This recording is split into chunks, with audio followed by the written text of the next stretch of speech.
श्रीगणेशाय नमः। अथः चतुर्थस्कन्धे एकादशोऽध्यायः। व्यास उवाच तथागतेषु देवेषु काव्यस्तान् प्रत्युवाचः ब्रह्मणा पूर्वमुक्तं यत् शृणुध्वं दानवोत्तम विष्णुर्दैत्यवधे युक्तो हनिष्यन्ति जनार्दनः वाराहरूपं संस्थाय हिरण्याक्षो यथा हतः यथा नृसिंहरूपेण हिरण्यकश्यपुर्हतः तथा सर्वान् कृतोत्साहो हनिष्यन्ति न चान्यथा न मे मन्त्रबलं सम्यक् प्रतिभाति यथा हरिं जेतुं यूयं समर्थास्थ त्रातारश्च सुरानथ तस्मात् कालं प्रतीक्षध्वं कियन्तं दानवोत्तमा अहमद् महादेवं मन्त्रार्थं प्रव्रजामि वै प्राप्ये मन्त्रान् महादेवा दागमिष्यामि साम्प्रतम् युष्मभ्यं तान् प्रदास्यामि यथार्थं दानवोत्तमा दैत्यावुचु पराजिता कथं स्थातुं पृथ्व्यां मुनिसत्तम शक्ता भावोपयबलास्तावत् कालं प्रतीक्षितुम् निहेता बलिनः सर्वे केचिच्छिक्षाष्टाश्च दानवा नाध्ययुक्ताश्च सङ्ग्रामे स्थातुमेवं सुखावहा शुक्र उवाच यावदहं मन्त्रविद्यामानेष्यामि शङ्करात् तावद्वद्भिः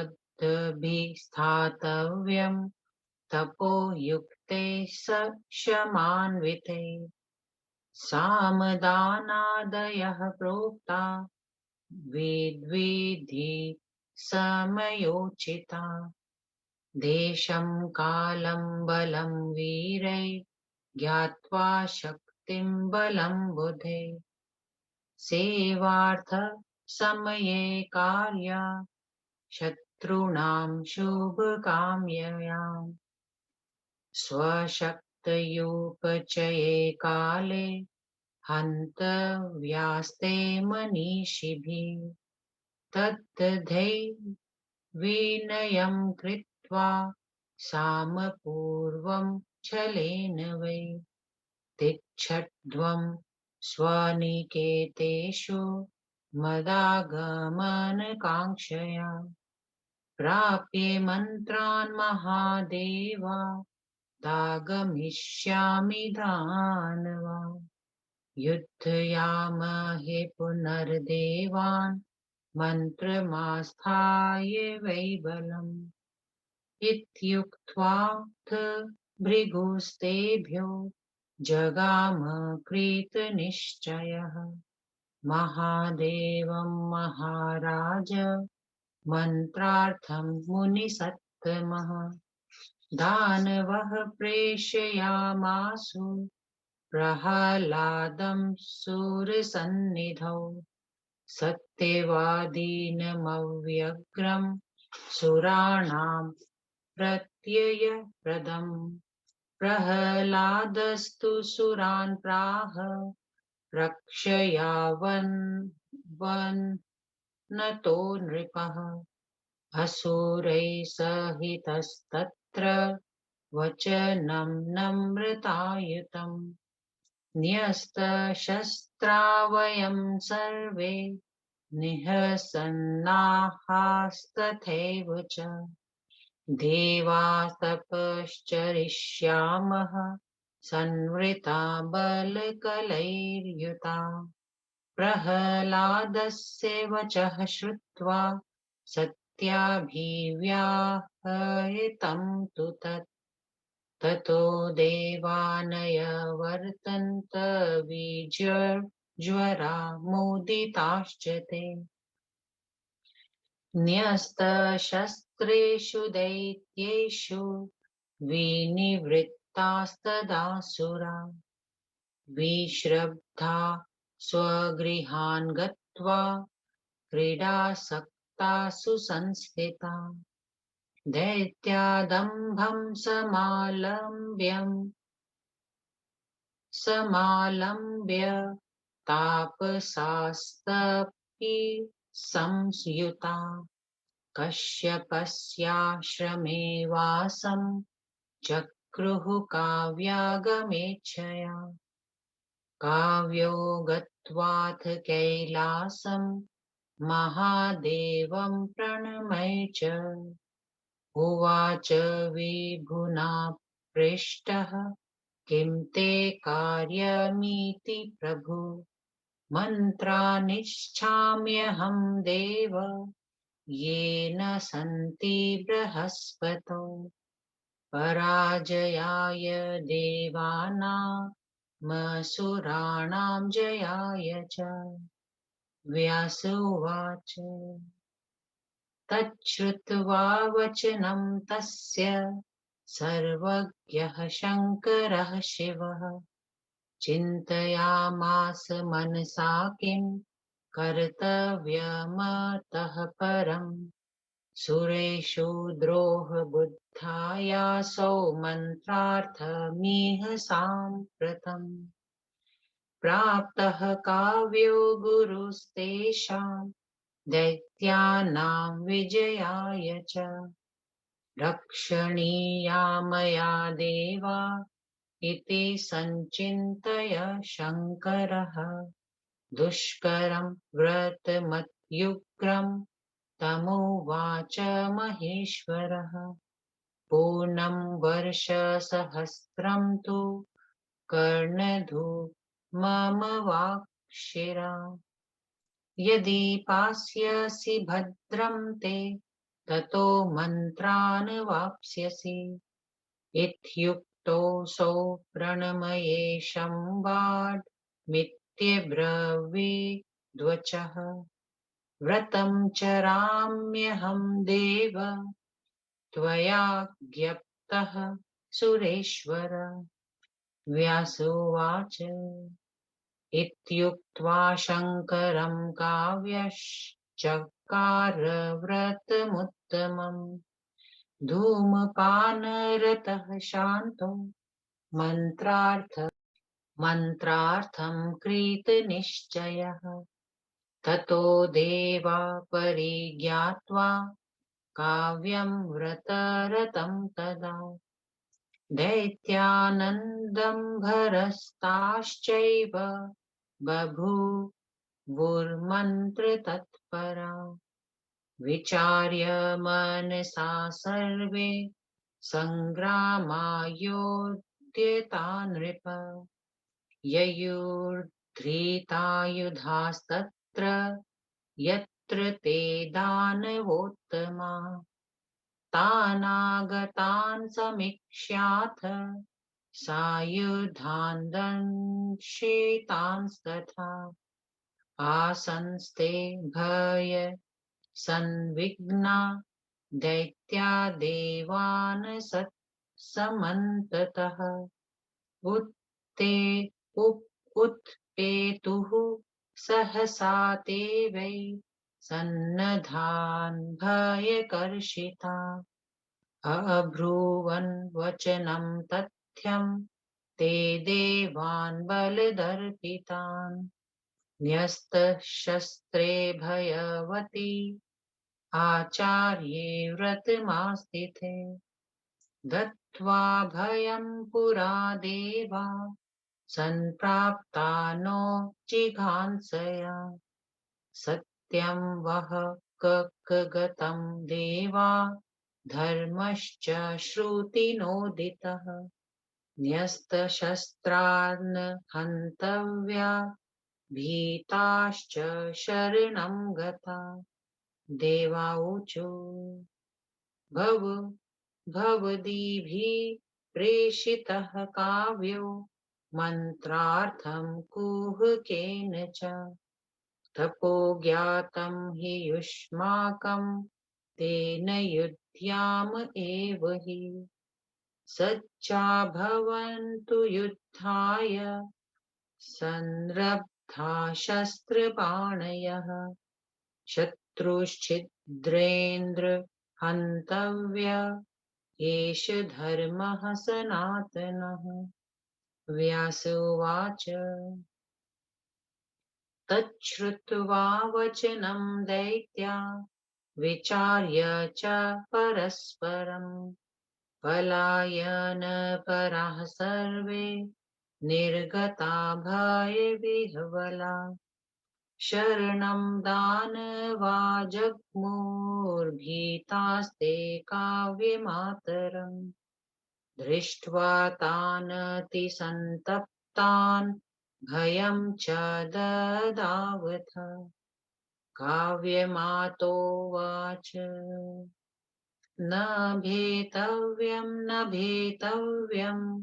भयं त्यजत दानवा मत्सन्निधौ वर्तमानन्न भीर्भवितो महर्ति तच्छ्रुत्वा वचनं दैत्या स्थितास्तत्र गतव्यथा निरायुधा हयसम्भ्रान्तास्तत्राश्रमवरेसुरा देवास्तान् विद्रुतान् वीक्ष्य दानवांस्ते पादानुगा अभिजग्मु प्रसह्येतान् विचार्य बलाबलम् तत्रागताः सुराः सर्वे हन्तुं दैत्यान् समुद्यता वारिताः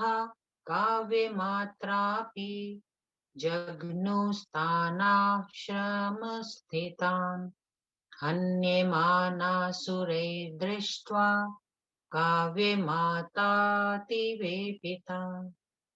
उवाच सर्वान् सनिद्रास्तपसा वै करोम्यहम् इत्युक्त्वा प्रेरिता निद्रा तानागत्य पपात च सेन्द्रा निद्रावशं याता देवा मूकवदास्थिता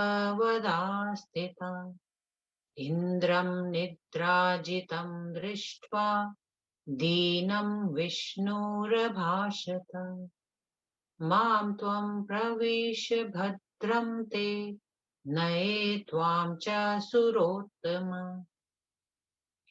एवमुक्तस्ततो विष्णुं प्रविवेश पुरन्दरः निर्भयो गतनिद्रश्च बभूव हरिरक्षितः रक्षितं हरिणा दृष्ट्वा शक्रं तत्र गतव्यथम् काव्यमाता ततः क्रुधा वचनं चेदमब्रवीत् मघवन्स्त्वां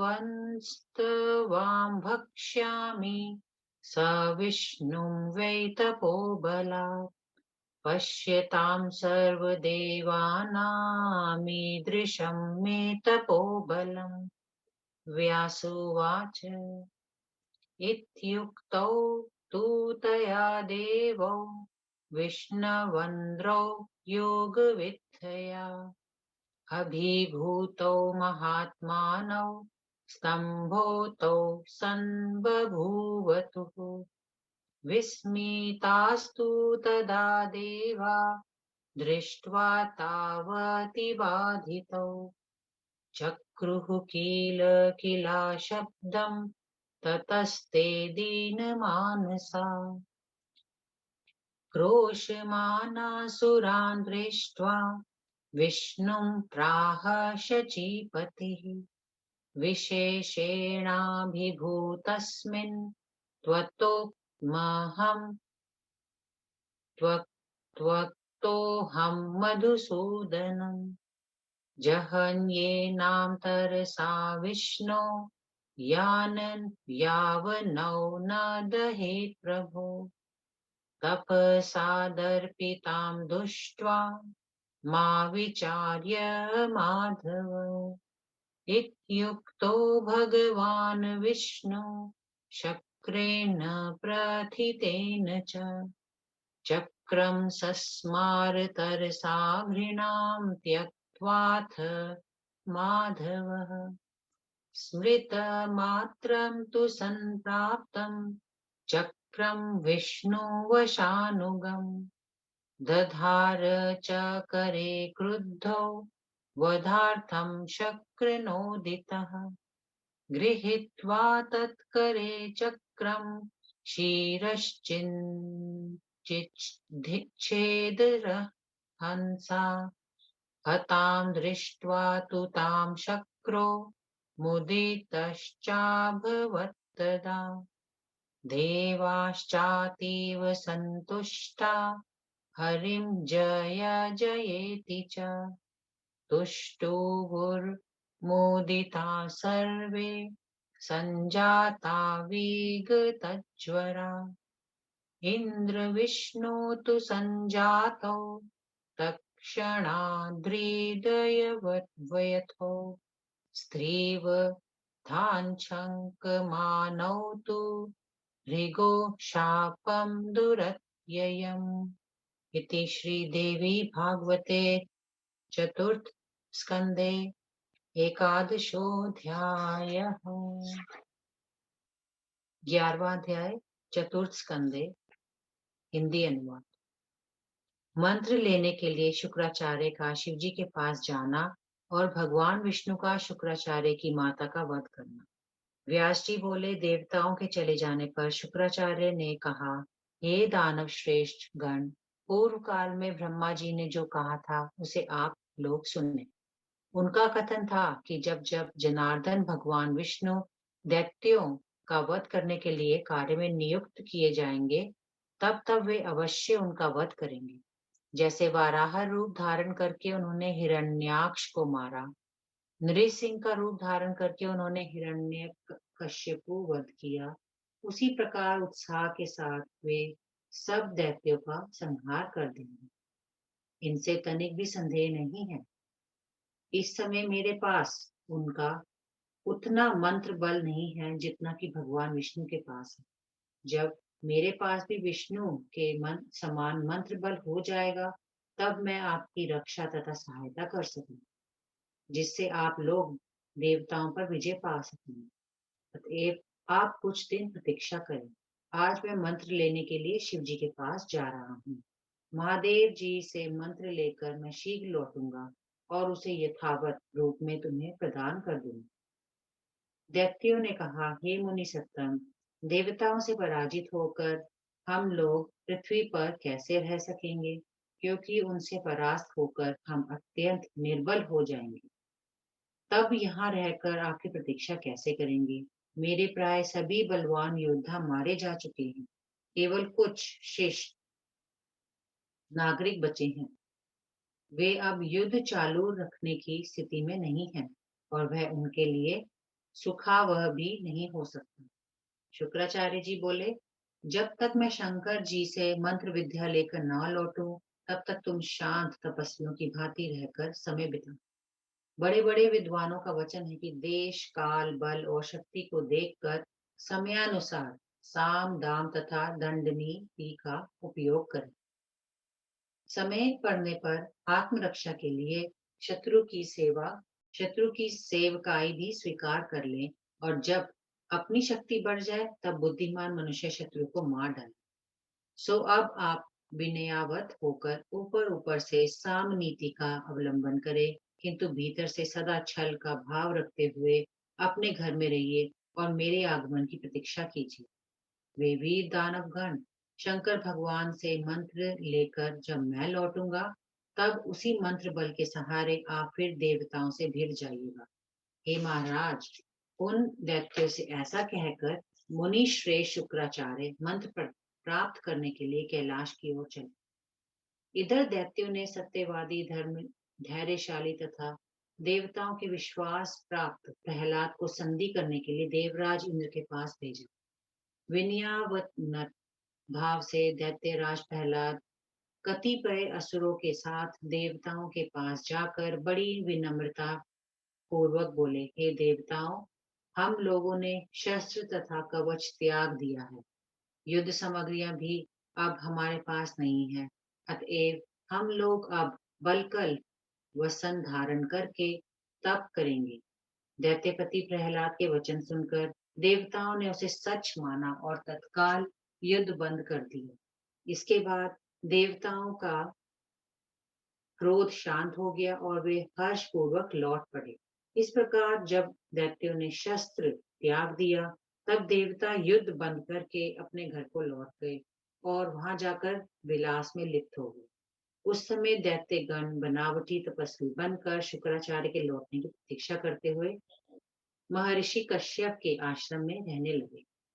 उधर शुक्राचार्य जी कैलाश पर्वत पर जा पहुंचे और उन्होंने शंकर भगवान को प्रणाम किया। तब परम प्रभु शंकर जी ने उनसे आगमन का प्रयोजन पूछा। शुक्राचार्य जी ने कहा, हे देव, मैं उन मंत्रों को प्राप्त करना चाहता हूँ कि जिन्हें देव गुरु बृहस्पति न जानते हैं, क्योंकि मैं देवताओं की पराजय और दैत्यों की विजय चाहता हूँ। व्यास जी बोले, सर्वज्ञ और कल्याणकारी शिव जी शुक्राचार्य की बात को सुनकर इस सोच विचार में पड़ गए कि अब मुझे क्या करना चाहिए, क्योंकि देवताओं के प्रति द्रोह बुद्धि रखकर दैत्य को विजय प्राप्त कराने के लिए मंत्र लेने को शुक्राचार्य मेरे पास आए हैं। अतएव देवताओं की रक्षा करना मेरा प्रधान कर्तव्य है। इस बात को ध्यान रखकर शिव जी ने शुक्राचार्य को बहुत ही दुष्कर व्रत बता दिए। उन्होंने कहा, हे दैत्य गुरु, यदि आप 1 सहस्र वर्ष तक पैर ऊपर और सिर नीचे करके कन्ने का धुआं पीते हुए तप करें, तभी आपका कल्याण होगा और उस मंत्र की प्राप्ति होगी। शिव जी के पास ऐसा कहने पर शुक्राचार्य ने उन्हें प्रणाम किया और कहा, हे सुरेश, बहुत अच्छा, आपने जो आदेश दिया है उसी के अनुसार मैं व्रत का पालन करूंगा। व्यास जी बोले, शंकर जी से ऐसा कहकर शुक्राचार्य जी मंत्र प्राप्ति के लिए शांत भाव से उल्टे लटक कर कर्ण का धूम्रपान करने लगे। उधर देवताओं को शुक्राचार्य के व्रत तथा असुरों के पाखंडी तापस होने की बात का पता लग गया। तब वे एकत्र होकर मंत्रणा करने लगे, हे राजन, भली भांति विचार करने के लिए वे फिर युद्ध के लिए उद्यत हो गए और शस्त्रास्त्र धारण करके उन श्रेष्ठ दानवों पर चढ़ाई कर दी। उन देवताओं को शस्त्र सज्ज होकर कवच धारण किए और अपने को उनसे घिरा देखकर दैत्यगण भयभीत हो उठे। इस प्रकार बल निर्पित देवताओं को युद्ध के लिए सन्नद्ध देखकर भयभीत दैत्य उनके पास गए और सब बातें सच सच बताते हुए बोले, हे देवताओं, जबकि हमने शस्त्र त्याग दिया है, हम भयभीत हैं, हमारे आचार्य व्रत में लगे हैं और आप हमें अभयदान दे चुके हैं, तब आप हमें मारने के लिए क्यों आए हैं? इस प्रकार आपका सत्य और श्रुति सम्मत धर्म कहा गया, जिसमें कहा गया है कि जिसने शस्त्र त्याग दिया हो, जो भयभीत हो और शरणागत हो गया हो, उसे नहीं मारना चाहिए। देवता बोले, आप लोगों ने छल से शुक्राचार्य को मंत्र प्राप्त करने के लिए भेजा है और जिस प्रकार आप तपस्वी बने हैं उसका भेद भी हमें ज्ञात हो गया है। अतएव हम युद्ध करने आए हैं, सो शस्त्रास्त्र लेकर आप लोग युद्ध के लिए तैयार हो जाइए, क्योंकि राजनीति शास्त्र का यह सनातन सिद्धांत है कि जब शत्रु निर्बल हो तब उसी पर प्रहार करना चाहिए। व्यास जी ने कहा, देवताओं के वचन सुनकर दैत्यों ने परस्पर मंत्रणा करके पलायन का निश्चय किया। तदनुसार वे भयभीत होकर निकल भागे। वहां से चलकर वे डरे हुए दैत्य शुक्राचार्य की माता के पास गए। उन दैत्यों को बहुत संतप्त देखकर शुक्राचार्य की माता ने अभयदान दिया। शुक्र की माता बोली, हे दानवों, मत डरो, मत डरो, तुम भय त्याग दो, क्योंकि मेरे पास रहते हुए तुम्हें किसी प्रकार का भय नहीं रह सकता। यह सुनकर दैत्यों का भय भाग गया और वे स्वस्थ तथा निरस्त्र होकर उसी आश्रम में रहने लगे। इधर जब देवताओं ने देखा कि दैत्य भाग गए हैं, तब अपने शत्रु पक्ष का बलाबल देखे बिना ही वे उनके पद चिन्ह का अनुसरण करते हुए उनका पीछा करने लगे। उस आश्रम में पहुंचकर वे दैत्यों का वध करने को उद्यत हो गए। यद्यपि शुक्राचार्य की माता ने उन्हें रोका, फिर भी देवताओं और दैत्यों को मारने लगे। इस प्रकार देवताओं द्वारा दैत्यों का संहार होते देखकर शुक्राचार्य की माता कांप उठी। उन्होंने कहा कि मैं अभी अपने तपोबल से तुम सबको निद्रित कर दूंगी। ऐसा कहकर उन्होंने निद्रा को प्रेरित कर दिया। उसने जाकर इंद्र आदि सभी देवताओं को निद्रित कर दिया, जिससे वे निद्रा के अधीन होकर गूंगे की भांति चुपचाप खड़े हो गए। इंद्र को निद्रित तथा दीन होते हुए देखकर भगवान विष्णु ने कहा, हे देवराज, तुम मेरे शरीर में समा जाओ और मैं तुम्हें अन्यत्र भेज दूंगा। यह सुनकर इंद्र विष्णु भगवान के शरीर में समा गए। इस प्रकार विष्णु जी से रक्षित होने पर उनकी निद्रा दूर हो गई और भय भाग गई।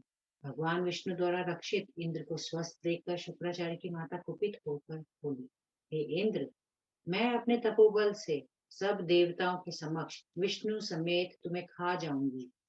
इतना उग्र मेरा तपोबल है। व्यास जी बोले कि ऐसा कहकर शुक्राचार्य की माता ने विष्णु और इंद्र पर अपनी योग विद्या का प्रयोग कर दिया, जिससे आक्रांत होकर वे दोनों महात्मा स्तंभ हो गए। उन दोनों को बहुत बड़े संकट में देखकर देवताओं को बहुत आश्चर्य हुआ और वे सब बिलख बिलख कर रोने लगे। देवताओं को इस प्रकार बिलखते देखकर इंद्र ने विष्णु भगवान जी से कहा, हे मधुसूदन, आपकी अपेक्षा मुझ पर उसकी विद्या का विशेष असर है। अतएव हे विष्णु जी, यह हमें भस्म ना कर दे, उसके लिए आप अपने तत्काल मार दीजिए। आप इसे तत्काल मार दीजिए। हे माधव, आप स्त्री हत्या की बात सोचकर असमंजस में ना पड़े, क्योंकि इसे अपने तपोबल का बड़ा घमंड है और वह बड़ी दुष्टा स्त्री है।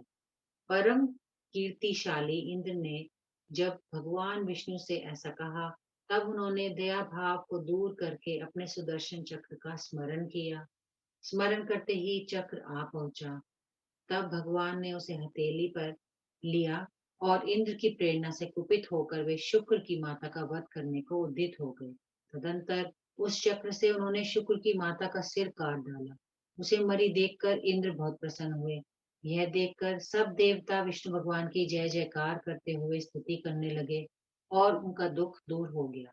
किंतु इंद्र और विष्णु के हृदय में उस स्त्री हत्या से बड़ी व्यथा उत्पन्न हो गई और उन्हें यह संदेह होने लगा कि भृगु कहीं हमें भयानक शाप न दे दे। इति श्री देवी भागवते महापुराणे चतुर्थ स्कंदे भाषा टीकायाम एकादशोऽध्याय। ओम श्री दुर्गा देवी नमः। ओम ऐं ह्रीं क्लीं चामुण्डाय विच्चे